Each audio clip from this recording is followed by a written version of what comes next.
ஆண்டவராய் இயேசுவின் நாமத்தினாலே நான் உங்களை வாழ்த்துகிறேன். கிருபையும் சமாதானமும் பெருகுவதாக. இந்த காணொளி மூலமாய் உங்களை சந்திக்கும்படியாய், தேவனுடைய வார்த்தையை பகிர்ந்து கொள்ளும்படியாய் கிருபை தந்த தேவனாய் கர்த்தருக்கு மகிமை உண்டு. ஒரு வார்த்தையை நாம் வேதத்திலிருந்து தியானிக்க போகிறோம். ஆவியானவர் உதவி செய்வாராக. ஆதி திருச்சபையின் ஊழியங்களை நாம் பார்க்கும்போது ஆச்சரியமா இருக்கிறது. ஆதி சபையில் நடந்த அற்புதங்களும் அடையாளங்களும் நம்முடைய நாட்கள் நடக்க வேண்டும், நம்முடைய ஊழியத்தில் நடக்க வேண்டும், நம்மை கொண்டும் தேவன் செய்ய வேண்டும் என்ற ஏக்கமும் எதிர்பார்ப்பும் நமக்குள்ளே அதிகரிக்கிறது.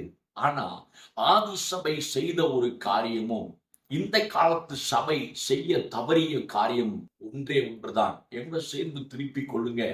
அப்போஸ்தலர்களின் புஸ்தகம் 4வது அதிகாரம் 20வது வசனம். நாங்கள் கண்டவைகளையும் கேட்டவைகளையும் பேசாமல் இருக்க கூடாதே என்றார்கள். அல்லேலூயா.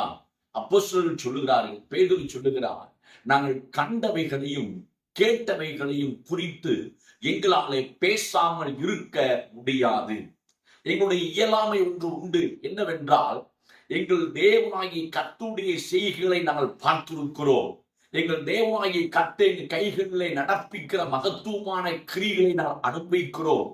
எங்களை கொண்டு இயற்கைக்கு அப்பாற்பட்ட காரியங்களை தேவனாகிய கர்த்தர் நடப்பிக்கிறார். இப்படிப்பட்ட மகத்துவமான செயல்களை பார்த்த அனுபவித்த நாங்கள் கண்டவைகளையும் கேட்டவைகளையும் குறித்து பேசாமல் இருக்க முடியாது.